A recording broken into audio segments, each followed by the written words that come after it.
Welcome to Beating Cancer Daily. Beating stage 4 cancer for 30 years still takes my breath away every time I say it. I'm Saren, founder of the Comedy Cures Foundation, and I hope you'll join me for just a few minutes daily for the next 365 days so we may laugh, learn, maybe cry a little as we live our best days beating cancer daily together.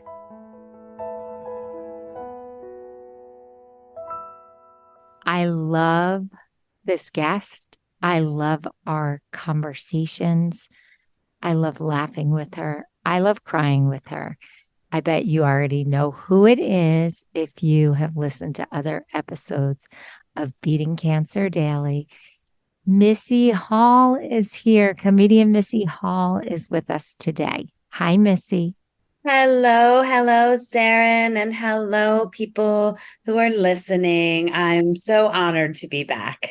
I have to tell you something. The last time we spoke, you were so congested and you sounded so wiped out that we didn't do the recording. And I'm so glad to hear that you are feeling better.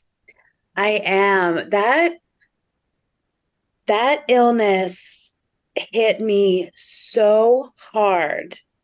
I can't remember the last time like I lost my voice. I lost like any volume in my voice. I couldn't breathe. Everything just felt like I had been hit by a bus. I thought you had COVID, and I actually asked if you had tested, but you actually had post cancer, post radiation immune system collapse. Like that's real. That is real. I I was it scared me and it scared my husband because when I took the COVID test and it was negative, I didn't have a fever and nobody else around me was getting sick. Like I'd been with my daughter and my grandbaby and I was frantic. I'm like, "Oh my gosh, is the baby okay?" And they're like, "We're all fine, mom. Everybody's fine." And when I spoke to my doctor, it's like, yeah, you're less than a month out of radiation. Your immune system is shot right now. And it felt so real all over again. I acknowledge that so much. I slept for 2 weeks. And I, when I hit that post radiation time, I remember literally getting in bed and 2 weeks later waking up. I was so exhausted. It was as if someone had just pulled the plug out of me. And everybody warns you about it. I don't know if anyone else is going through this stage right now or about to go through the stage. I napped every day after radiation and I had so much energy during radiation.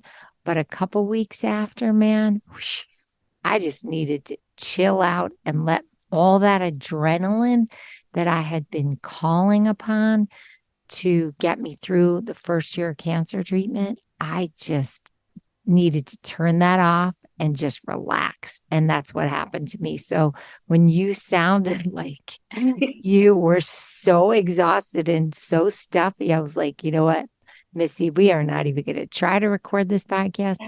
I'm so happy you're feeling better. Just for the people who are new, if you just joined Beating Cancer Daily, every episode is really different.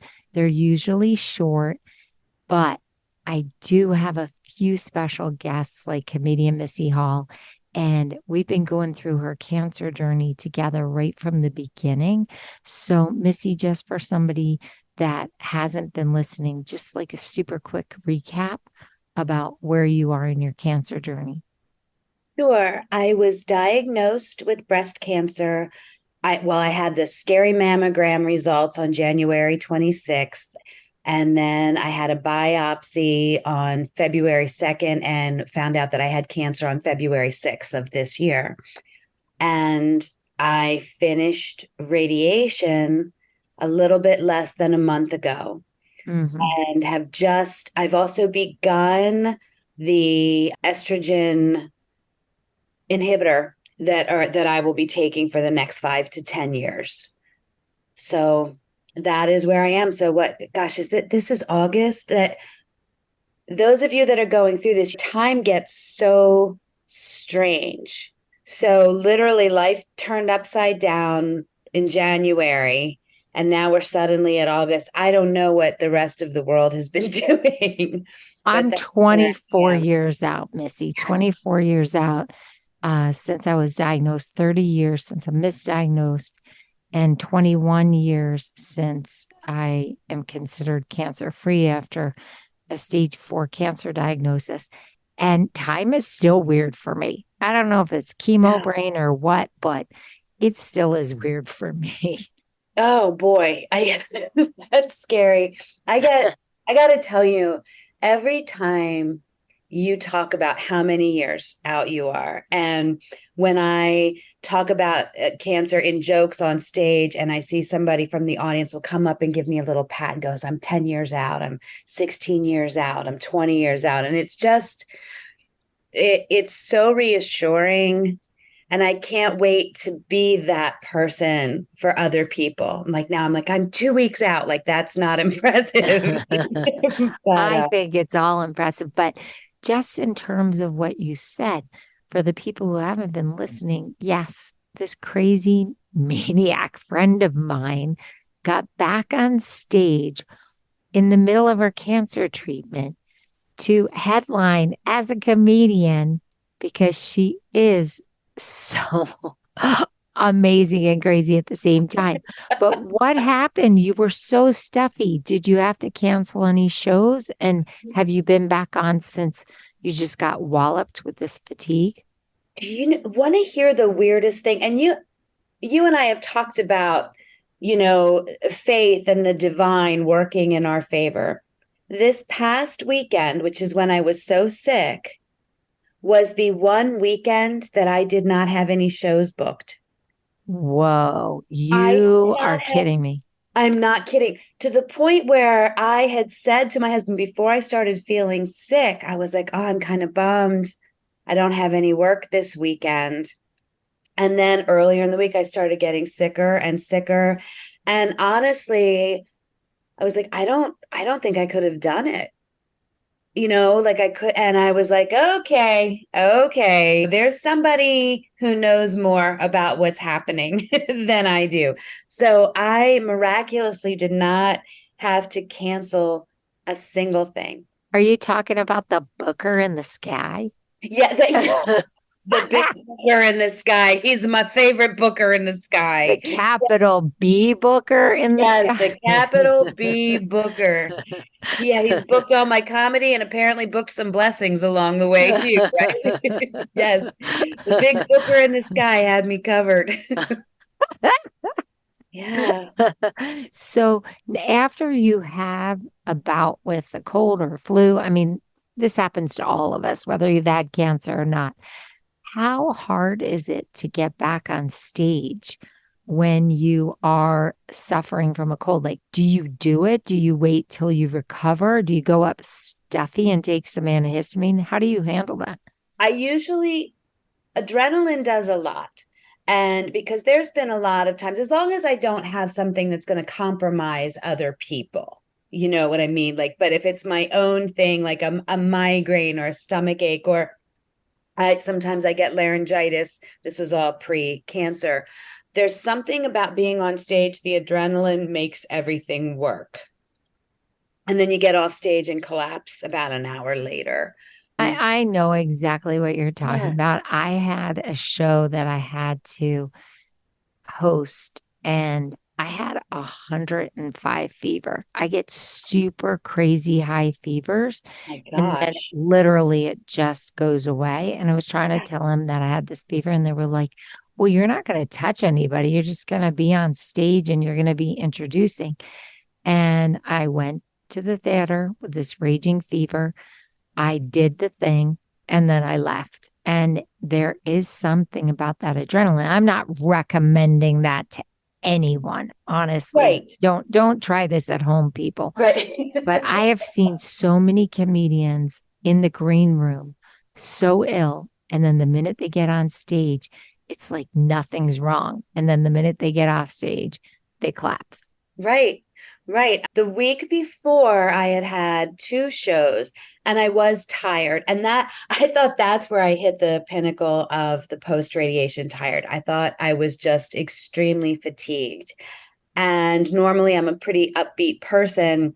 And I was just sitting in the green room, and everybody was very like, "Are you okay? Are you okay?" And I was like, "I promise I will be able to turn it on when I go up there. I just don't have anything right now." Because I could tell the club owner was like getting nervous. I'm like, "No, no, no, it'll be fine." And sure enough, it is.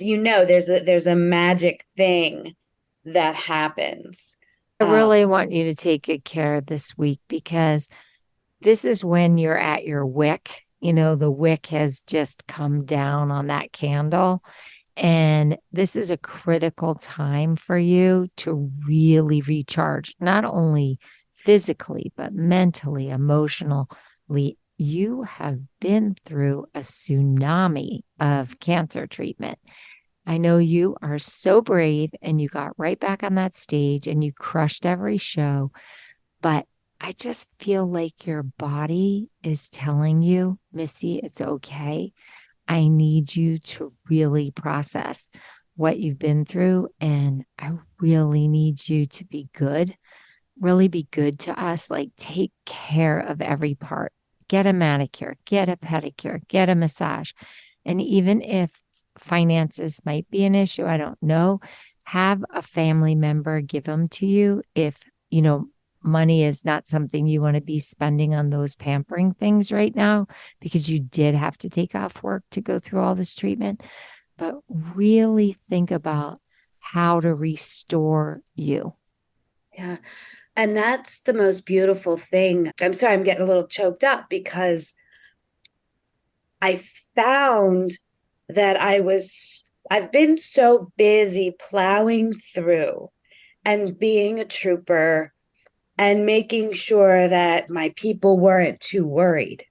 Mhm. And my husband is out of town this week, and I was by myself, and I was looking through my date book. I keep a pencil calendar and one on my phone, and I looked and they didn't match up, and I started crying. I couldn't stop crying. And then a gig that I was excited about fell through, and I was bereft. I was crestfallen.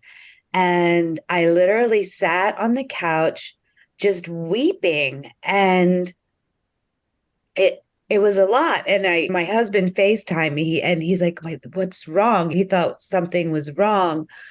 And I was like, I'm not sure. It's just like the dam broke. And I feel I when you were going through it, did you ever go, like I say, you do these super things and then sometimes you just feel like a scared little girl? This is all so normal. I want to jump through the Zoom and just hug you right now. This is where you need someone to come over that isn't that attached to you, like not your kid, but somebody that is a good friend, but not that close. And you need to sit on the bed and just sob. Yeah. I just had to get this out. These treatments knock you out. It is so scary to hear you have cancer, and then you have to kick into overdrive, and then you have to make sure no one around you is freaking out that you're going to die actually, or that you're going to be super sick. And so you're caring for everyone. And then you got pets to care for. And then you got to make sure everybody, is coordinated on what your treatments are and post what's happening about your treatments so that people have an update. It's like a full-time job having cancer when you have to go through it. And I don't think we all honor how unbelievably depleting and exhausting it is because we're all just trying to be that like perfect warrior cancer patient. So I feel everything. I have experienced everything that you're talking about. And the only way that you get through it is to really honor those emotions, let them come out, And that's why I did the episode on pity party. Just Mm. really sit there and let go and process all that you've been through. And I say you do it every day. You just take a little bit of time every morning and you really just go, what the heck did I just go through? And you sob. And then it just inch by inch, day by day, releases some of the fatigue, some of the frustration, some of the fear, some of the anxiety. But when you said you were home alone, that house can feel very, very empty after a cancer treatment when you're starting to process what just happened to you. Yeah, it's very strange. I've Part of me was happy about how quiet it would be this week. And for the most part, it has been, but I'm just walking around trying to eat the right things and trying to exercise and just starting to feel better from that horrible thing. And it, then I was like, you know what? I haven't tackled like my website, I haven't tackled my calendar. And I sat down and I was like, what? And all of it, I just started crying. I'm like, how do I have something on October 7th here and not here? Like it sent me over the edge. And I don't feel like I look good. And like nothing, nothing is right. Everything, even my skin feels different. Like everything, it's just a yucky part of this. That's the word I was going to use. And I'm sure anybody listening that is on the cancer journey or has been through this, yuck, that's a perfect word to describe. You just feel yucky after this. I mean, look, there's parts of it where you feel elated because you got through it, but Yes. everything that you're saying is so normal. And you just have to realize that you may want support. You may want to get a social worker or a therapist just to start working through some of this trauma. I know there's a little bit of a jeopardy going into a support group because you are a comedian. And so Mhm. people are going to expect you to hold court and entertain a bit. Maybe you should tell them you're an accountant. So oh my God. Can you, that's what would happen. I would tell them I was an accountant and somebody would ask me something about a number and I'd freeze. I would freeze. But Um, just about the distraction piece that you were talking about, yeah. focusing, it is so real. That lack of focus or the momentary overwhelm when you're processing trauma, like going through cancer, that is so real. Yeah.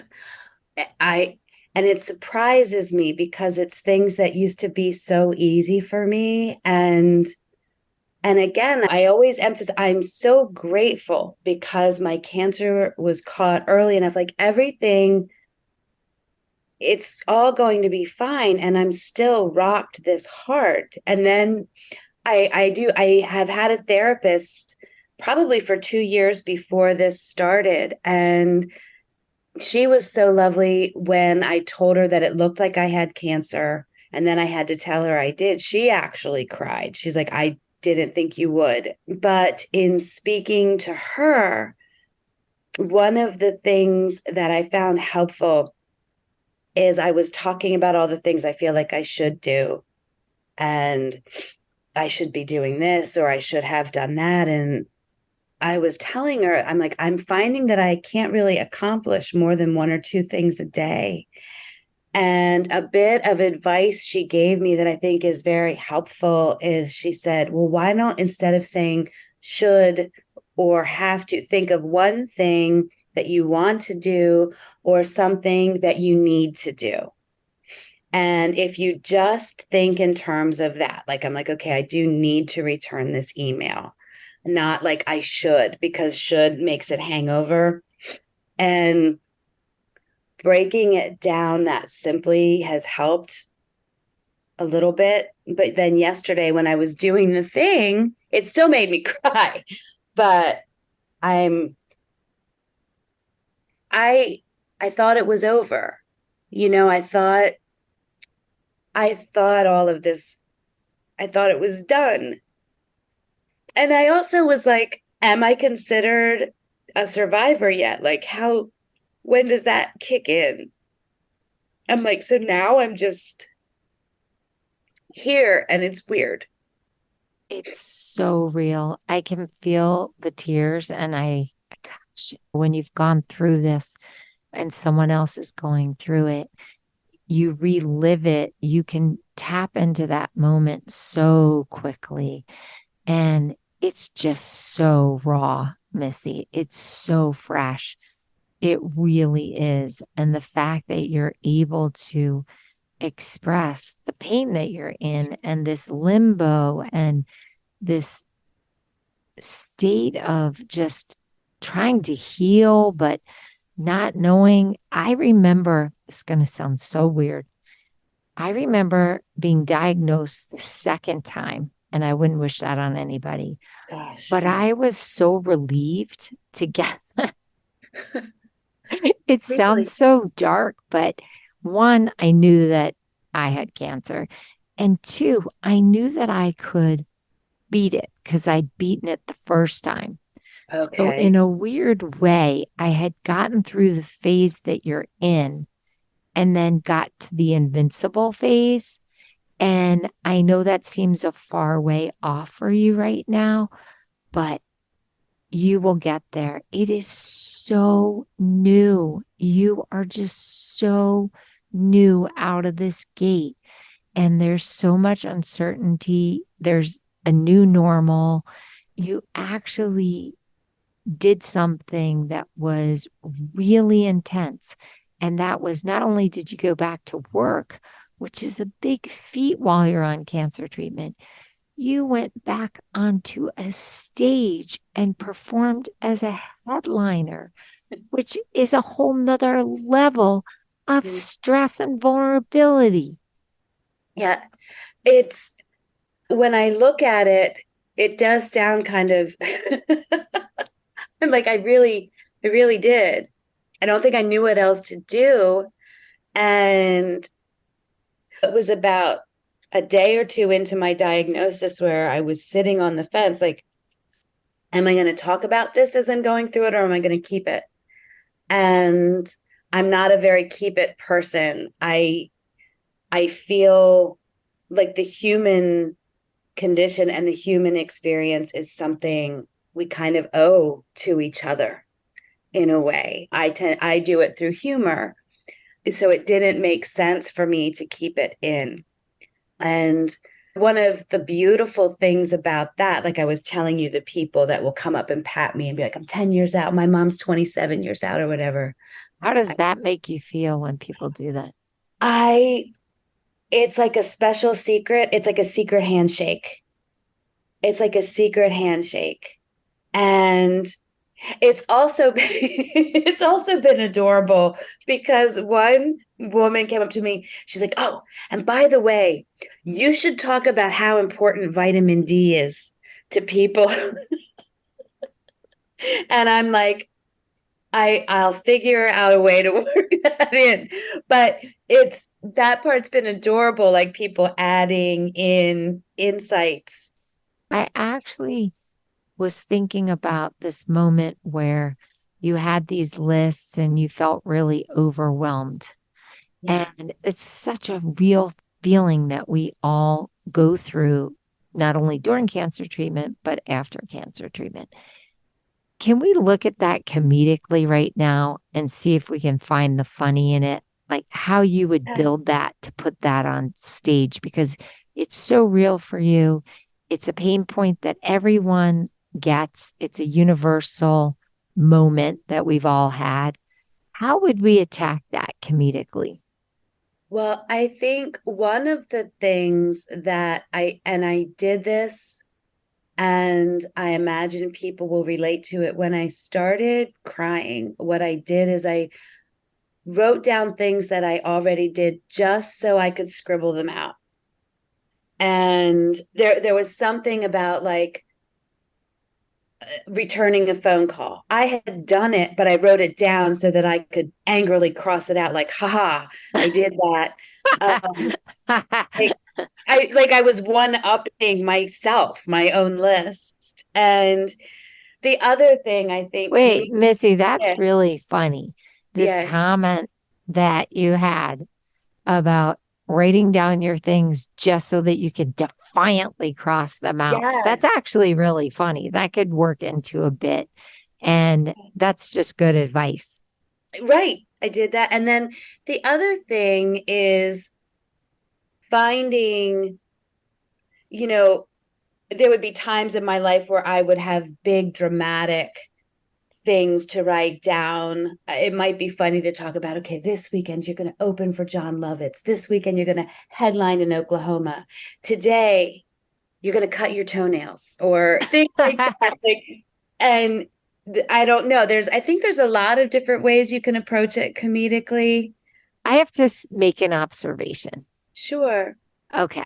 So the minute I asked you to think comedically, your skin color became rosy. You got a total twinkle in your eye. You got completely animated. And for that short moment, you were transported into Missy, the comedian that doesn't have cancer, didn't have cancer. Yep. And it just literally like pulled you out. Now, I'm Yes. not saying it's couldn't go back or shouldn't go back, Sure.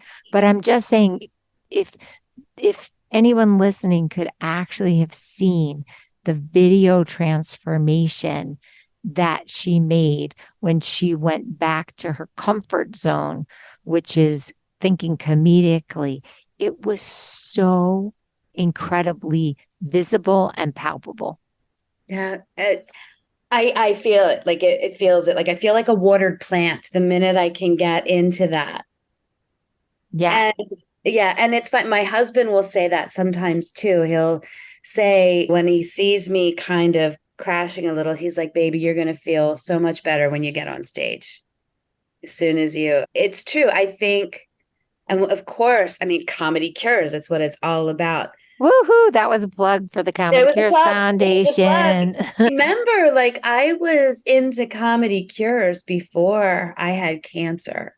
Yeah, Like I, that's true. She is not a poser. She didn't just join the Comedy Cures bandwagon when she was diagnosed with cancer. Missy was doing shows years and years ago for us, and the audience loved her like you wouldn't believe because if you haven't seen Missy perform, she's super animated, very honest. You can tell from this podcast episode and the prior episodes, Missy wears her heart on her sleeve and she is not afraid to be vulnerable and very frontal about her life and her emotions and what she's going through. And Missy, I just want to say the fact that you are so comfortable just sharing your deepest fears, your concerns, your humor with us. I feel this is sacred time with you. And I just am so honored that you do this. And I want you to promise that you'll come back. We have so much more to explore. oh, absolutely. It's so therapeutic for me to get to share this with you. Again, I met you before this happened to me. I knew you as somebody who was beating cancer daily, right? I never I never was in that. And now here I am. And it feels sacred to me as well. And I hope that people who hear this understand that their stories are special. And when we hear stories, you hold them close to your heart forever. And it really feels special to me too. So thank you.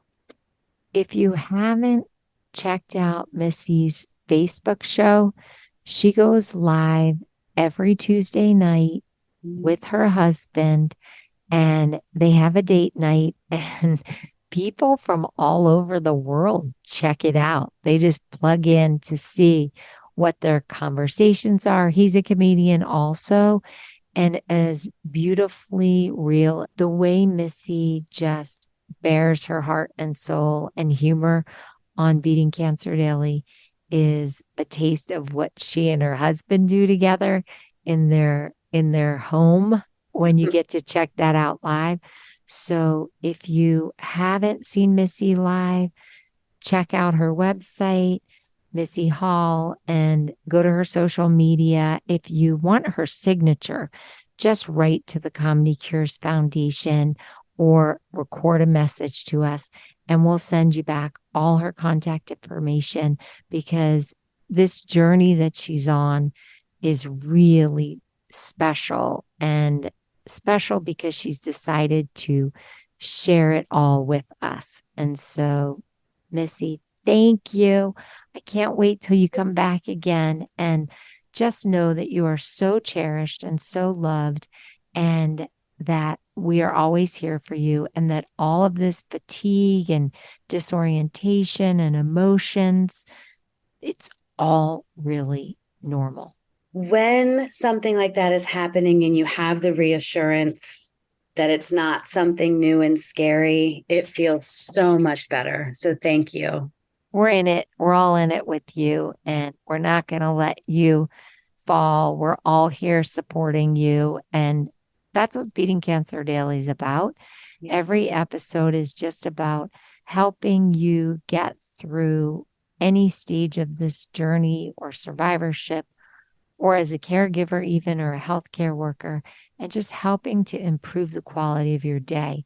And sometimes that day needs to be one of rest, and it needs to be one of release and healing. And Missy, your body is telling you, take good care of me. Yeah. I will try to listen to it. Yes. Yeah. Yeah. Thank you. I love you, and have a blessed day, and I'll see you tomorrow. Love you. If you've enjoyed this podcast, then I'd love to ask for you to go to comedycures.org and check out our membership circle levels. You will find even more resources and more programming, like our live virtual Q&A sessions with me, our live Comedy Cures events with our very talented comedians, live health builder workshops with Jackie Bryan, hosted by me, a robust monthly newsletter, plus much more. It's really an exciting community.